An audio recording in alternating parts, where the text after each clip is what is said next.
Hey, what's up everybody? Rob Marzullo here, Ramp Studio Comics. Welcome back. So today I'll be bringing you another video where I'm drawing some figures, and these are going to be in a mannequin stage. And I'll talk to you a little bit about this and what I think it means to construct dynamic figures in this way. So to me, whenever I think about dynamic figures, one of the things I try to do a lot of is contorting of the body and overlapping forms. So, you can see this is kind of an awkward pose, something that you probably wouldn't see every day, obviously, but it's good to stretch the idea a bit and try things that you just wouldn't normally visualize.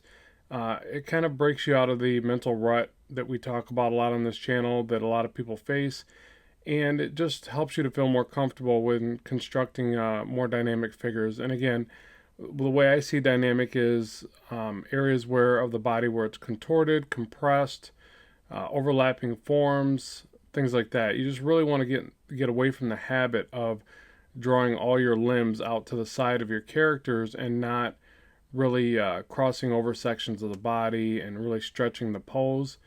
And stretching the pose is generally going to be where you take the head, torso, and pelvic and pull it further away from each other so that it's really kind of elongated and again lends to the effect of it being more dynamic. So you see there too, I'm taking sections of the body, scaling them up and down, and just kind of checking the work as I go. And that's just something I continually do as I progress through these pieces.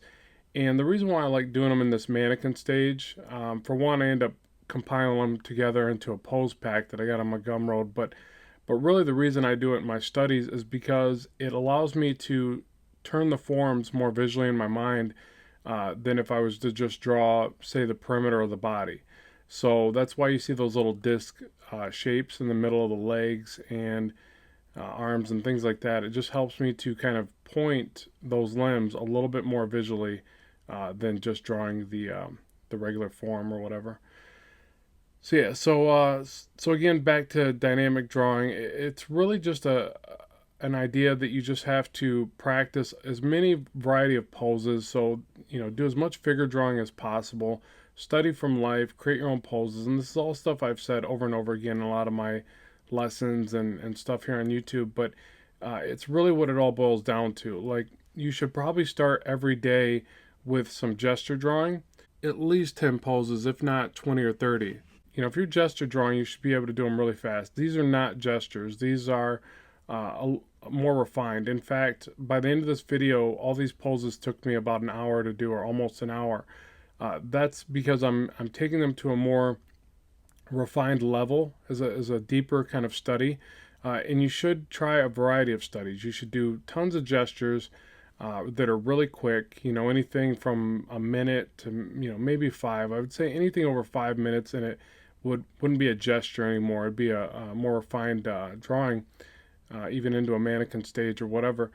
But gesture drawing should be quick, and you should do lots of them, because what you're going to learn at the gesture drawing stage of it is more the feeling and the flow of the body, action lines and direction of limbs, and just in kind of a natural flow to the way things work.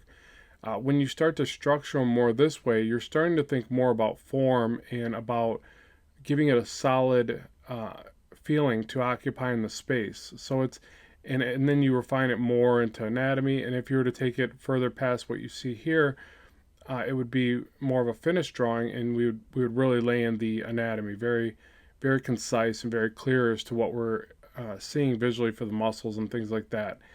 So make sure that you break down each component of the work. Do some where you just do skeletal structures. Do some where they're more gestural and just like the flow of the body. And do some where you construct a little bit more of a mannequin stage or the cylinders. And then do some that are more anatomy over top. And really focus on each key component of structuring the body that way. And it'll all start to make a lot more sense. You'll have this confidence to be able to turn the forms in your mind, because that's what we're all after. It's like you can use reference, but then say you find this great reference, but the arms aren't the way that you want. You need to be able to construct those arms. It's okay to look at reference, but you need to be able to adjust that reference and make it your own, make that pose the way that you want to see it. So that's where all these breakdowns come in handy, because it gives you a confidence with that, and you start to see consistencies in the work and be able to make changes like that. So at any rate, hopefully this has helped you out. I appreciate you watching, and keep in mind that you can get my course on figure drawing, and I added some new lessons on that course, so I'll give you a link in the description box below. As always, keep drawing, keep having fun, and I will talk to you soon.